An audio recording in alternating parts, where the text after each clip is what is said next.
Puji Tuhan, kita memasuki tema Natal yaitu Son of Man, anak manusia. Yang dimaksud siapa anak manusia itu? Itu adalah siapa? Yaitu Yesus Kristus, Son of Man. Dia anak manusia, tetapi waktu datang ke dunia sebagai anak manusia, dia juga 100% Allah. Jadi Yesus itu adalah 100% Allah, 100% manusia.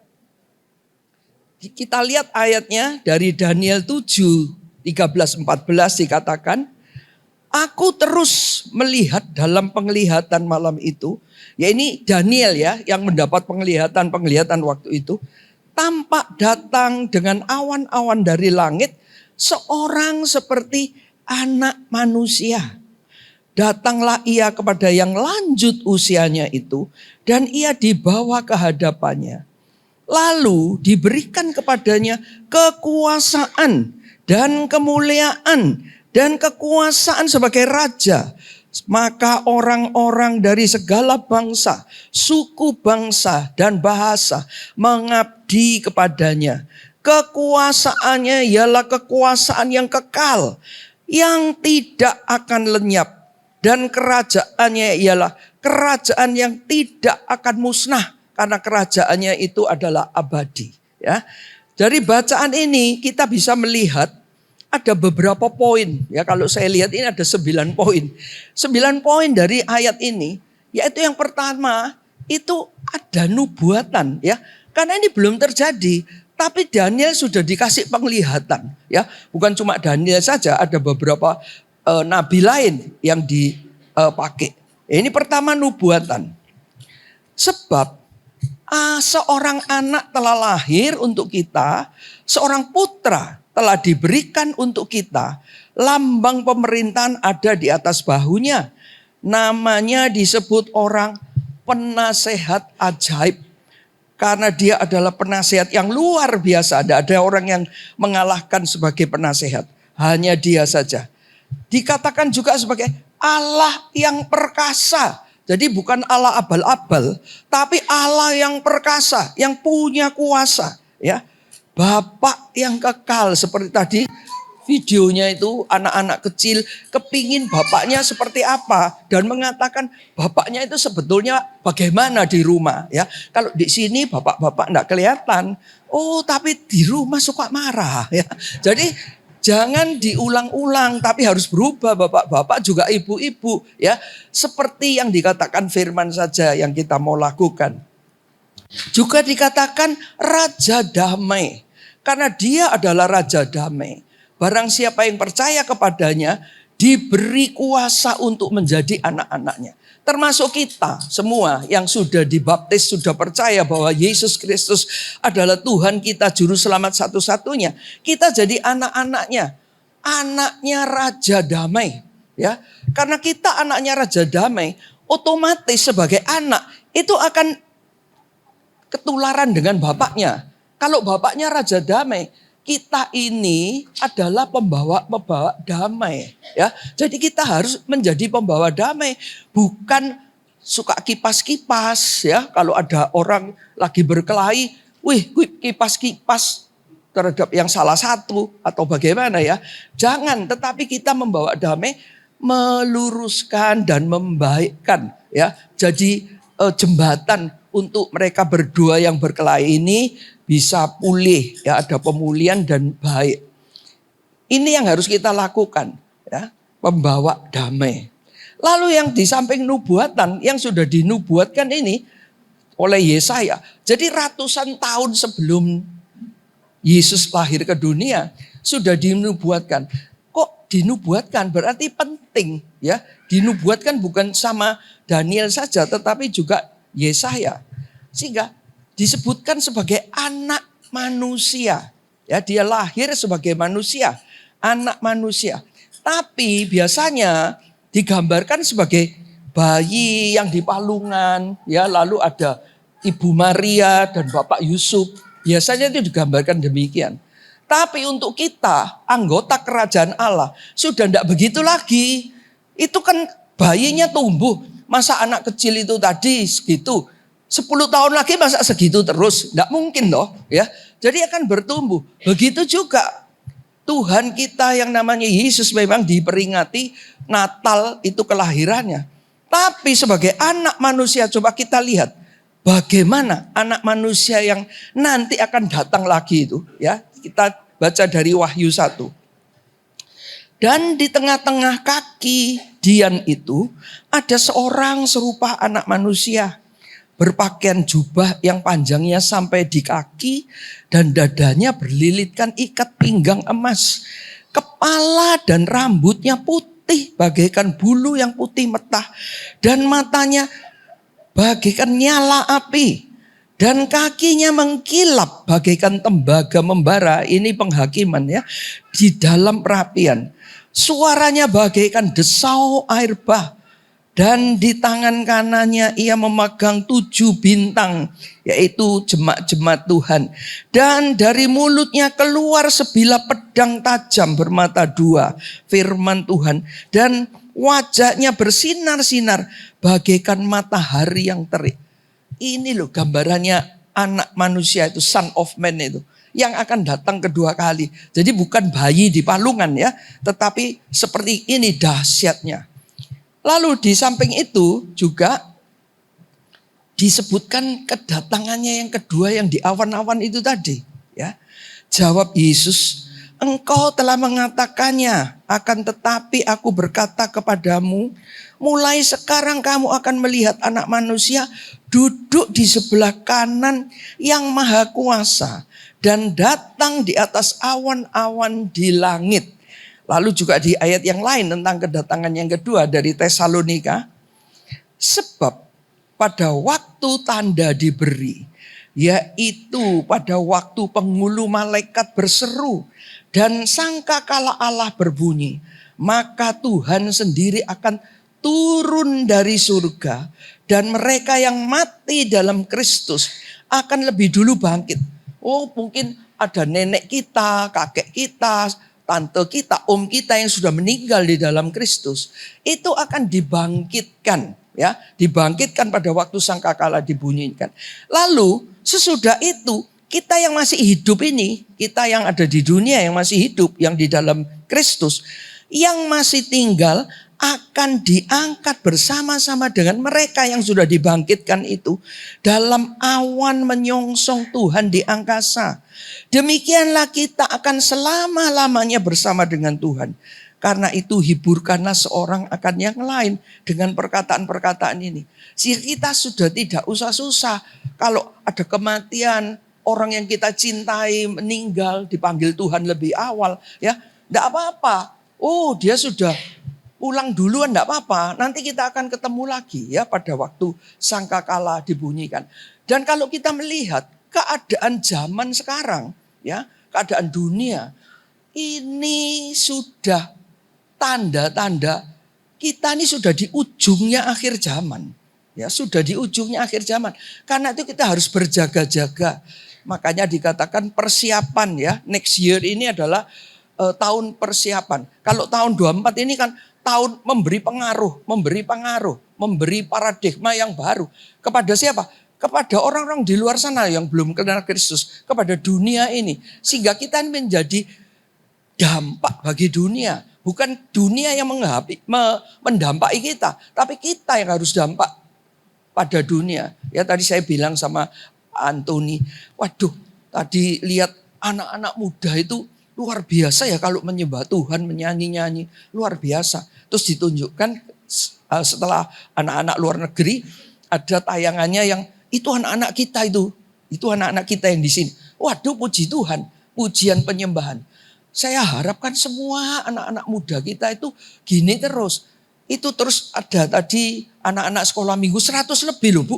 Wih 100 lebih anak-anak kecil-kecil itu yang nyanyi. Wah luar biasa ya. Ini next generation kita. Karena itu Bapak Ibu yang punya anak-anak tadi yang didoakan di depan itu. Dididik dengan benar anaknya. Dididik dengan apa? Dengan firman dan firman dan firman. Tidak ada yang lain kecuali firman. Karena firman yang menjadi kekuatan hidup kita. Menjadi kekuatan hidup anak-anak kita. Kalau enggak, nanti anak-anak kita ini ya tertarik dengan yang dunia. Karena yang dunia itu yang aduh berkelip-kelip kayak begini. Ya, ini yang dunia. Kalau yang rohani itu enggak kelihatan. Karena dikatakan, wih kerajaannya itu nanti kekal. Belum dilihat, enggak kelihatan. Ya. Jadi orang akan tertarik, apalagi anak-anak muda, anak-anak remaja. Itu pasti akan tertarik dengan yang dunianya. Ya. Karena itu sejak kecil, sejak dini, anak-anak itu harus dididik dengan firman. Begitu juga saya. Saya ini sekarang sudah umur 80 ya. Tapi anak-anak yang masih saya didik itu yang paling kecil tuh masih kelas 5 SD ya. Jadi 5 SD sampai yang sudah mahasiswa, yang sudah lulus, yang sudah kerja, itu saya didik firman tiap hari. Harus baca King Sword tiap hari. Jawab firman King Sword itu kan 2 pertanyaan. Jawab. Dari jawabannya itu saya tahu kerohaniannya sampai seberapa. Yang kecil ya saya tidak menuntut seperti yang besar. Tetapi mereka mengerti ya. Itu harus dijawab. Tapi pinter, jawab firman pinter. Tapi tingkah lakunya, modelnya ini ya kadang-kadang menjengkelkan ya. Saya ketahuan main game ya, boleh main game ya, bukan enggak boleh supaya enggak on ya. Jadi main game ya setengah jam, 1 jam cukup lah ya. Kalau main game maksimal 2 jam. Ini kalau didiem-diemin, waduh sampai jam 4 pagi. Waktu sekolah ngantuk di kelas. Ya, kan tidak menyimak pelajaran di sekolah. Karena apa? Karena ngantuk. Karena main gamenya sampai jam 4. Karena itu saya sita. Jadi Bapak Ibu juga harus perhatian dengan anak-anak ini. Supaya firman itu betul-betul mancap di kepalanya dan di hatinya ya, sehingga mereka itu betul-betul menjadi pelaku-pelaku firman, bukan cuma mendengarkan khotbah, oke ikut KM juga, tapi perbuatannya tidak sesuai dengan firman. Saya tidak mau begitu, sehingga anak saya satu, waduh, yang laki-laki ini aduh minta ampun ya. Jadi saya lihat, coba dilacak sama yang gedean. Dilacak itu apa yang dilihat dia? Puji Tuhan, yang dilihat porno. Waduh, padahal saya sudah tak kasih tahu ya, mama ini khotbah sama jemaat itu. Pornografi itu ada kuasa gelapnya, nanti mengikat kamu. Memangnya kamu tuh mau diikat sama kuasa gelap, terus kamu jadi porno gitu? Enggak. Lah ya kalau enggak itu sudah berhenti, enggak usah. Ya lihat untuk pelajaran ya, atau pengetahuan, oke. Tapi enggak terus-terusan tiap hari gitu ya, enggak bisa. Masih bohong-bohong tapi masih ada. Saya sita juga ya, enggak, HP sita. Tapi ya masih ada perbuatan yang lain. Karena itu saya hukum. Apa hukuman saya? Kamu singkat Alkitab dari Kejadian sampai Wahyu ya. Terus tiap hari terus setor sama mama. Saya cek, nanti tak kasih komentar. Ya. Dan saya baca, tak lihat. Betul. Tapi sempat dia tidak melakukan lagi. Hukuman itu sedang dalam hukuman tidak dilakukan. Ya. Saya tambah hukumannya. Tadinya kamu sudah ikut sama semua. Biasanya saya setahun sekali itu sama semua anak-anak jalan-jalan. Baru-baru ini kita jalan-jalan ke Gili Terawangan. Kamu sudah daftar ini padahal saya scrap. Kamu enggak usah ikut. Ya, dia tidak ikut. Jadi kamu kehilangan kesempatan untuk ikut dengan saudara-saudara yang lain ke Gili Terawangan. Jadi harus ada resikonya. Karena kita yang sudah mengikut Yesus ini juga ada resiko. Kalau kita tidak menjadi pelaku firman, kita ikut yang dunia, maka nanti dunia ini akan mengikat kita. Kita jadi dapat masalah ya. Selalu itu akan mengikuti dunia ini, tidak ngasih gratis-gratis. Ada imbalannya kalau dunia memberi. Kalau Tuhan memberi gratis semuanya. Tapi kalau dunia ini iblis memberi, itu ada imbalannya ya. Ada tumbalnya yang diminta. Jadi jangan kita ikut yang dunia. Dan kita didik anak-anak kita supaya tidak ikut yang dunia. Jadi kehilangan kesempatan ikut Gili Terawangan. Dia sebetulnya dapat kesempatan untuk jadi timnya Bali main hoki. Ya. Saya rampas stick hokinya, tidak usah hoki-hokian. Ya. Karena kalau tidak berubah-berubah, lalu kan malu saya, tidak usah pelayanan. Ya. Tapi akhirnya sekarang sudah baik, saya boleh pelayanan lagi. Ya. Jadi kita harus mendidik anak-anak juga sesuai dengan firman. Ya, karena ini tadi yang tentang kedatangannya yang kedua. Sangat dekat sehingga harus mempersiapkan diri. Bukan kita saja tetapi juga anak-anak kita, juga anak-anak rohani kita. Karena Kristus yang dipuji, tadi sudah dinyanyikan toh, hanya Kristus yang dipuji. Mulai sekarang anak manusia sudah duduk di sebelah kanan Allah yang maha kuasa. Ya, jadi yang dipuji juga kemuliaan Kristus ini yang tampak. Yang juga diberikan, tadi kan nyanyinya, kemuliaannya itu nanti juga jadi bagian kita. Ya, bagianku. Tadi nyanyinya. Firman itu telah menjadi manusia dan diam di antara kita. Loh, kok diam di antara kita ya? Sudah jadi manusia toh? Yesus sudah menjadi manusia dan ada di antara kita. Dan kita telah melihat kemuliaannya. Yaitu kemuliaan yang diberikan kepadanya sebagai anak tunggal Bapa. Penuh kasih, karunia dan kebenaran. Kok tinggal di antara kita ya? Iya.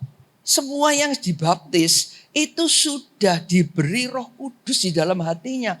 Sehingga Roh Kudus yang dalam hati ini karena itu jaga hatinya. Supaya kudus terus ya. Tidak menyimpan marah, tidak menyimpan dengki, tidak menyimpan akar pahit. Maka Roh Kudus itu akan berkarya. Akan ngasih tahu kita apa yang harus kita lakukan. Ya, akan memberitahu. Karena firman kan mengatakan, aku akan pergi kepada Bapa, tapi aku memberikan Rohku, yaitu Roh Kudus yang akan memberi kamu pengajaran, yang akan mengajar kamu, membimbing kamu. Supaya kita dibimbing berjalan di atas kebenarannya. Jadi jalannya lurus, tidak menceng-menceng. Ya. Karena siapa? Karena Roh Kudus. Begitu juga nanti di dalam pelayanan pun itu dikasih tahu. Waktu itu saya baru bertobat, ikut pelayanan. Tapi Roh Kudus rasanya kayak Roh Kudus yang bilang, kamu bawa senter ya dalam hati saya. Lah itu seringkali kalau kita Roh Kudus berbicara itu di dalam hati. Jangan pakai pikirannya kita. Waktu itu karena saya pengalaman baru mikir. Oh, rumahnya itu ada lampunya listrik kok masa bawa sentolop, masa bawa senter ya. Enggak lah ya. Saya enggak bawa. Padahal Roh Kudus sudah kasih tahu loh ya, suruh bawa. Karena kita ini pergi melayani orang gila ya. Orang gila ini waktu kita datang sampai di rumahnya, kacanya ini semua jendela itu pecah. Jadi ditutup dengan triplek semua. Jadi kita masuk, wih yang gila ini duduk di balai-balai di tengah ruang tamu. Waktu kita sedang berdoa, ayo kita nyanyi dulu aja. Jadi kita gandengan tangan nyanyi mengelilingi orang yang gila ini. Tiba-tiba lampunya itu mati. Waduh, kan saya ya takut dicekik sama yang gila ini. Jadi coba tadi nurut sama Roh Kudus itu tadi yang memberitahu suruh bawa senter. Kan celek langsung senternya nyala, tetap bisa berdoa toh. Akhirnya apa? Buyar, tidak bisa doa. Ya. Lalu kita pulang. Bayangkan.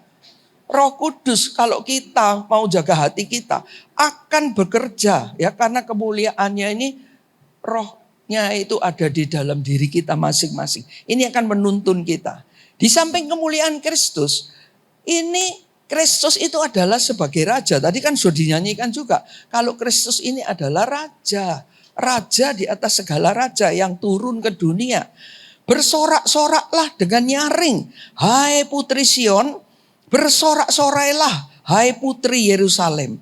Lihat, rajamu datang kepadamu. Ia adil dan jaya. Ia lemah lembut dan mengendarai seekor keledai. Seekor keledai beban yang muda. Sehingga Yesus naik ke keledai yang masih muda, yang belum dipakai, ya, masih baru itu. Dia yang duduk pertama kali. Masuk ke kota Yerusalem yang dieluk-elukan. Tadi ada gambarnya itu dia. Hosana, Hosana. Ya, Yesus sebagai raja. Jadi semua orang itu ada penyembahan. Semua menyembah dia. Ya, menyembah Yesus sebagai Tuhan dan Juru Selamat.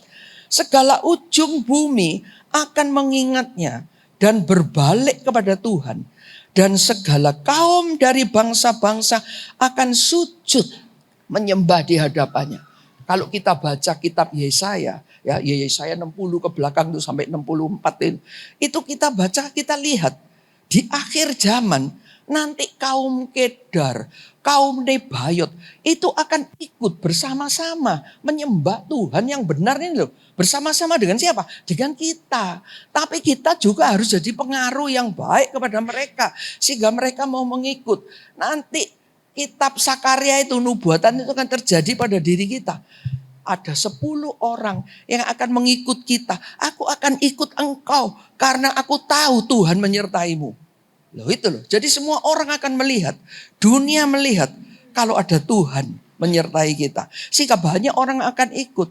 Lah tapi kalau tingkahnya itu aduh utang gak bayar ya. Jadi ya gak ada orang ikut, takut diutangi ya karena nanti gak dibayar. Jadi kita harus menjadi dampak yang baik, menjadi contoh bagi orang-orang dunia. Karena kalau jadi anggota kerajaan Allah yang tidak tergoncangkan ini, kita ini melawan arus. Kita ini melawan arus dengan dunia, ya. Tidak sama dengan dunia. Kita ini melawan arus sehingga bertentangan dengan dunia. Makanya jangan ikut yang dunia. Kita mau ikut sebagai anggota kerajaan Allah saja. Ya, nanti terakhir saya akan jelaskan. Karena semua orang nanti akan menyembah Tuhan. Lalu daerah kekuasaannya Kristus itu mana? Di mana ya? Dia kan raja. Kekuasaannya di mana? Daerahnya. Coba kita lihat. Ia akan melenyapkan kereta-kereta dari Efraim dan kuda-kuda dari Yerusalem.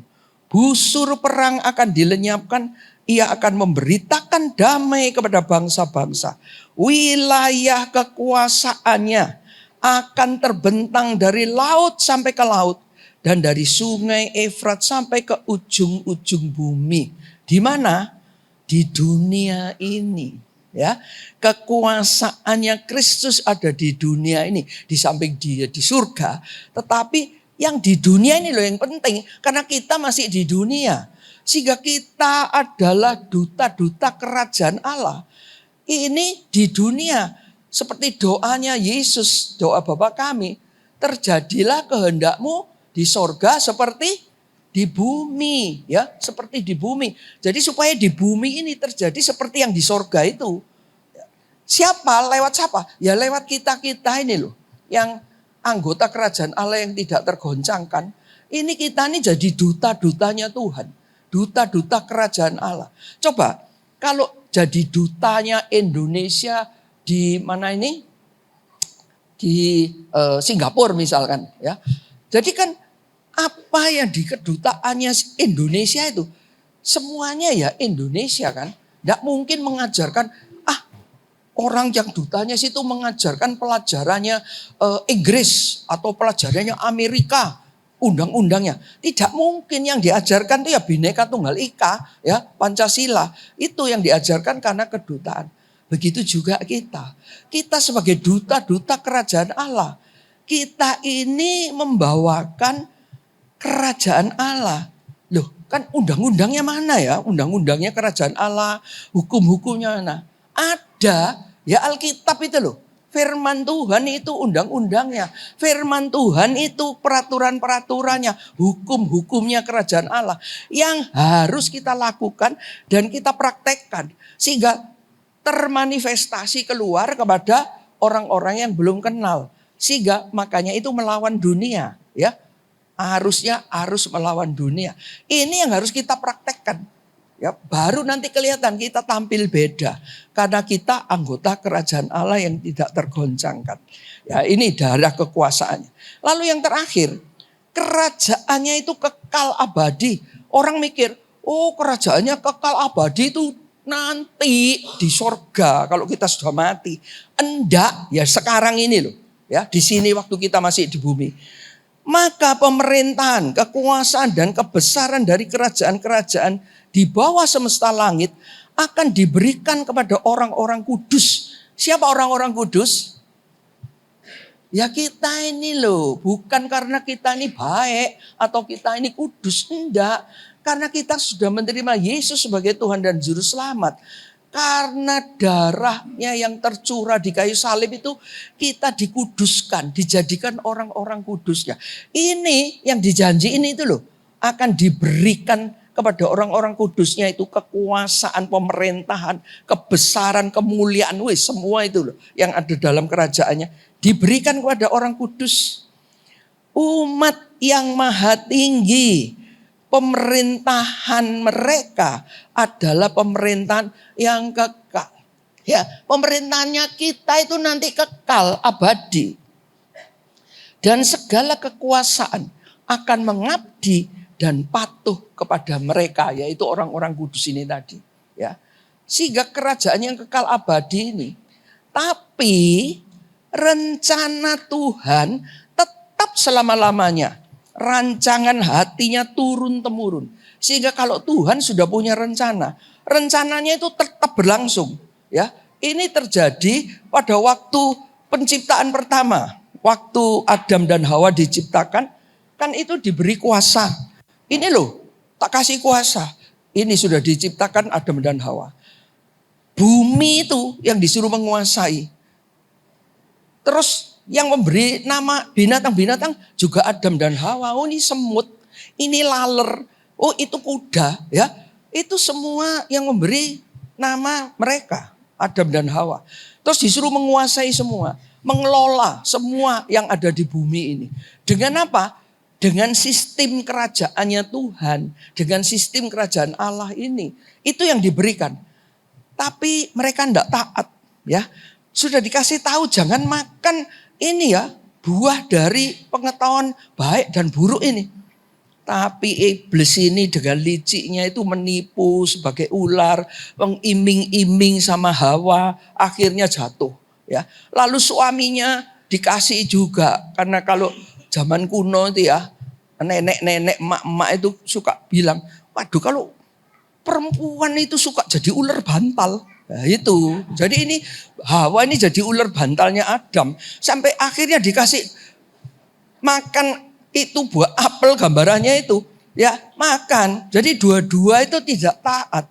Begitu juga siapapun daripada kita yang tidak taat dengan aturannya Tuhan.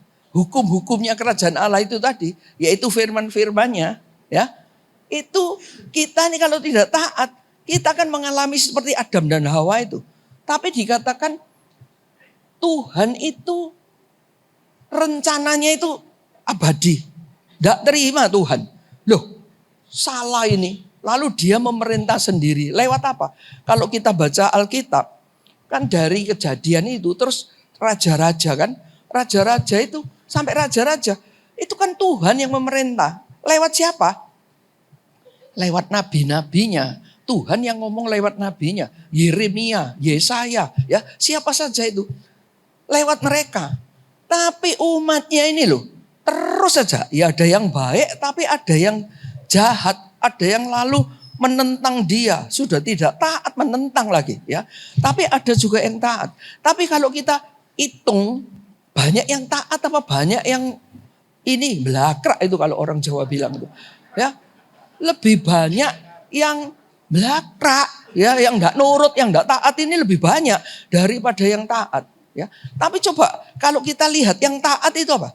Dipelihara sama Tuhan luar biasa, dilindungi dari musuh-musuhnya. Tapi kalau yang enggak taat, wah, tambah dikasih musuh-musuhnya itu suruh ke sana, suruh menghancurkan. Kalau enggak karena pedang, karena sampar, karena kelaparan, ya, itu yang ditimpakan. Begitu juga kepada kita. Kalau kita tidak taat dengan firman Tuhan, kita juga akan mengalami yang sama. Kita nih harus tampil beda daripada orang-orang dunia. Ya, harus tampil beda. Jangan niru orang dunia. Begitu juga anak-anak kita. Jangan sampai ikut dengan yang dunia-dunia. Tapi meskipun kita masih di dunia, ya boleh untuk pengetahuan. Tapi kehidupan ini harus praktekkan kerajaan Allah ini. Sehingga kita ini betul-betul sebagai duta-duta kerajaan. Makanya Yesus turun ke dunia, ya, menjadi manusia. Apa yang diajarkan pertama kali sama Yesus itu? Dia mengatakan, carilah lebih dahulu apa? Kerajaan Allah dan kebenarannya. Ya, kerajaannya itu yang harus dicari. Dan kebenarannya yaitu firman-firmannya itu loh. Kebenarannya itu yang harus dicari. Maka semuanya itu akan ditambahkan kepadamu. Tuhan itu tahu kalau manusia ini perlu pakaian, perlu makan, perlu minum, perlu rumah tinggal. Tahu. Tapi cari kerajaan Allahnya ini dulu. Kalau sudah cari kerajaannya ini dulu dan kebenarannya, kita menjadi pelaku-pelaku. Aduh, sudah enak, sudah ya. Apalagi kalau kita sudah makin mengerti lagi. Adam itu kan cuma disuruh mengelola. Lah ini terus menerus. Sampai akhirnya tidak jadi terus saja. Akhirnya Tuhan itu masih mengasihi dunia ini. Dia memberikan anaknya yang tunggal. Yaitu Yesus Kristus turun ke dunia. Barang siapa yang percaya dalam namanya. Diberi kuasa untuk menjadi anak-anaknya loh. Ya. Jadi kita semua yang sudah percaya. Ini jadi anak-anaknya raja. Karena dia adalah raja. Anak-anaknya raja. Sehingga kita ini raja kecil di daerahnya kita. Di keluarganya kita. Ya, di arealnya kita tinggal, itu. Sehingga kita ini seperti kayaknya dui kewarganegaraan. Warga negara Indonesia, penduduk Bali, aturan Pemda kita juga nurut.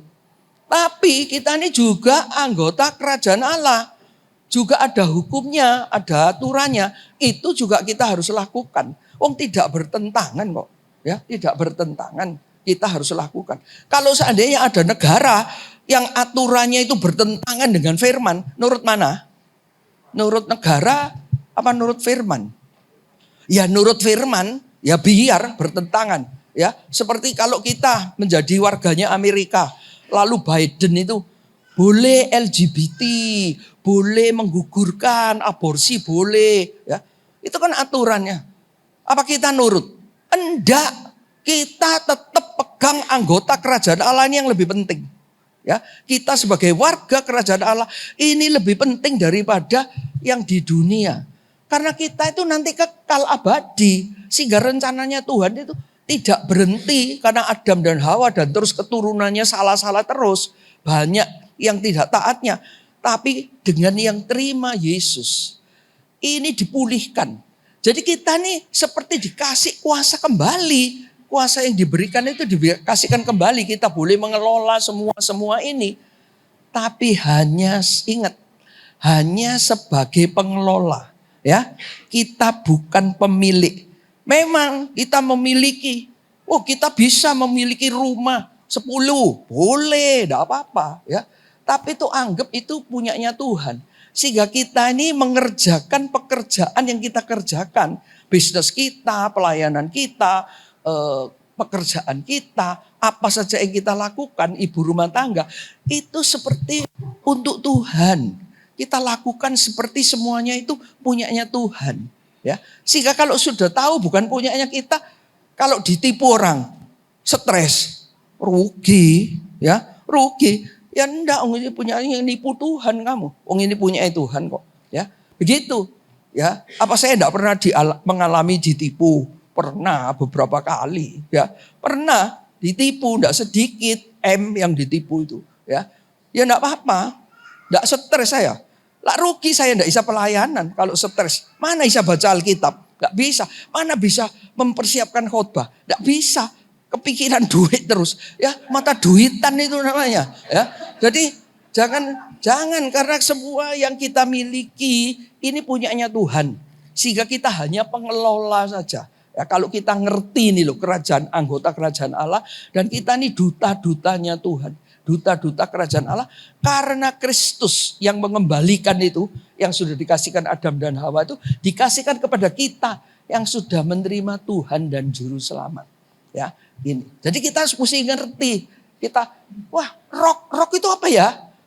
Rock itu representative of Christ Kingdom. Ya sudah cuma gitu tok. Enggak, kita harus menghayati. Ya ini loh, kita nih representasinya ini dutanya kerajaan Allah.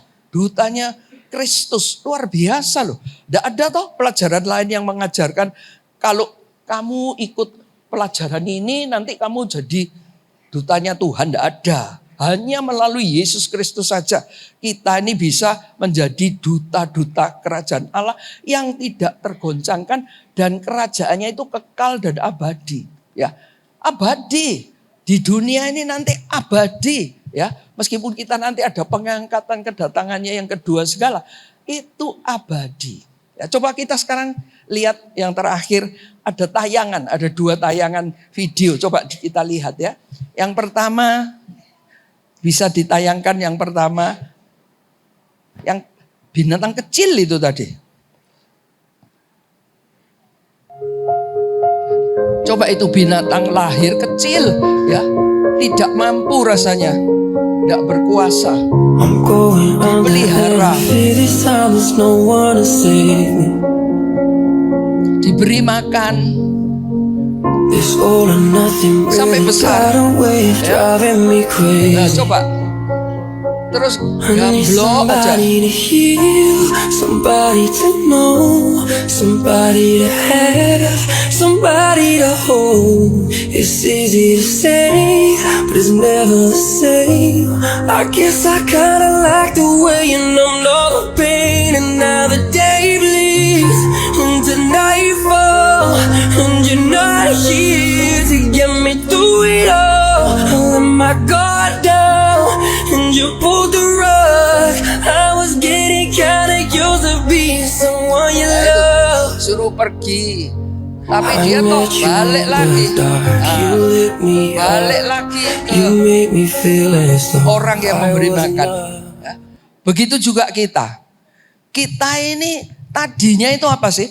Kita ini cuma ini loh, apa namanya, ranting yang tidak berguna. Ya, sudah dibuang, mestinya dibakar itu, sudah ada artinya. Tapi Tuhan sendiri yang memilih kita. Ya kan firmannya Matius 16 kan dikatakan, bukan kamu yang memilih aku, ya, bukan kita yang memilih Tuhan, tapi Tuhan yang memilih kita. Jadi kita ini ranting yang tidak berguna itu tadi, dipungut sama Tuhan sendiri, dicacakkan, ditancapkan di tubuhnya Yesus sendiri, ya, dijadikan orang kudusnya, ya. Jadi karena dicacakkan di dalam tubuhnya, maka kita harus menjadi seperti Yesus tadi, seperti nyanyinya itu loh. Perasaannya, kepikirannya itu sama seperti Yesus, ya. Ini yang harus kita lakukan, sehingga maka apa yang kita lakukan setiap kali itu harus menjadi seperti Yesus. Menjadi duta-duta Kristus itu menjadi seperti Yesus. Ini tadi binatang kecil ini. Karena tahu ini yang memberi makan. Kita kan diberi makan firman-firmannya sama Tuhan. Kita dipelihara, dilindungi, ya. Dia melekat terus kepada yang memberi makan ini.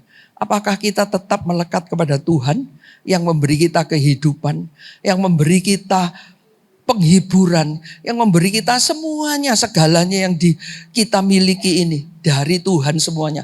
Apa kita tetap mau melekat pada Tuhan? Apa melekat kepada kepemilikannya ini? Ya, enggak ya. Mau masa kalah sama binatang kecil itu tadi? Kita juga mau melekat selalu kepada Tuhan. Lalu coba video yang kedua, video yang berikutnya. Orang ini menemukan seekor rusa yang tertancap anak panah dari pemburu. Dia seperti panik dan kabur ke halaman rumah orang itu. Setelah berhasil ditangkap, ia mencabut anak panah dari tubuhnya dan langsung membawanya ke dokter hewan karena ia sangat lemah. Ia pun diberikan pertolongan pertama dan mulai tenang. Mungkin ia sadar bahwa ia sedang diselamatkan. Ia pun dipelihara sementara oleh orang itu hingga ia pulih dengan sempurna. Saat dia sudah sembuh, orang itu melepaskan si rusa ke alam liar untuk melanjutkan hidupnya. Tak lama setelah itu, ia datang kembali ke rumah orang itu bersama teman-temannya. Sepertinya si rusa memberitahu temannya kalau ia sudah diselamatkan oleh orang itu. Ia juga kadang mengunjunginya sendiri. Hingga suatu saat, ia berkunjung lagi dengan anaknya. Ia tidak pernah lupa dengan yang menyelamatkannya. Nah, apakah kita kalah dengan itu tadi, rusa itu? dia sudah diselamatkan. Termasuk kita ini sudah diselamatkan sama Yesus Kristus Tuhan. Diselamatkan kita ini. Apakah kita juga mengajak teman-teman kita yang di KM, jadi mengajak orang-orang ikut KM supaya juga diselamatkan sama seperti kita. Rusa saja bisa ngajak teman-temannya. Ini loh yang menyelamatkan saya. Jadi diajak. Begitu juga kita. Kita harus juga melaksanakan amanat agung. Jadikan semua bangsa muridku. Baptislah mereka dalam nama Bapa, Anak, dan Roh Kudus. Ajarlah mereka segala yang sudah aku ajarkan kepadamu. Maka aku akan menyertaimu sampai akhir zaman. Sampai zamannya sudah tidak ada, ini Tuhan tetap menyertai. Ya, itu yang kita lakukan. Sehingga jangan kalah sama rusa ya. Rusa saja bisa menginjil. Ya itu sama dengan menginjil loh. Rusa-rusa itu diajak teman-temannya, ini loh membawa keselamatan ke sini. Jadi kita jangan kalah sama rusa. Juga jangan kalah sama binatang yang matanya gede tadi, kecil itu ya, yang sudah diselamatkan. Lalu tetap melekat kepada yang menyelamatkan. Kita mau tetap melekat kepada Tuhan Yesus. Ya, mari kita berdoa. Kami mengucap syukur Tuhan untuk kasih karunia-Mu, untuk firman-firman-Mu. Mampukan kami Roh Kudus untuk Engkau mengajar kami, membimbing kami untuk selalu menjadi pelaku-pelaku firman-Mu dan selalu berjalan di dalam kebenaran-Mu. Terima kasih ya Bapa. Hanya di dalam nama Yesus Kristus, Tuhan kami yang hidup, kami berdoa. Haleluya. Amin. Tuhan memberkati.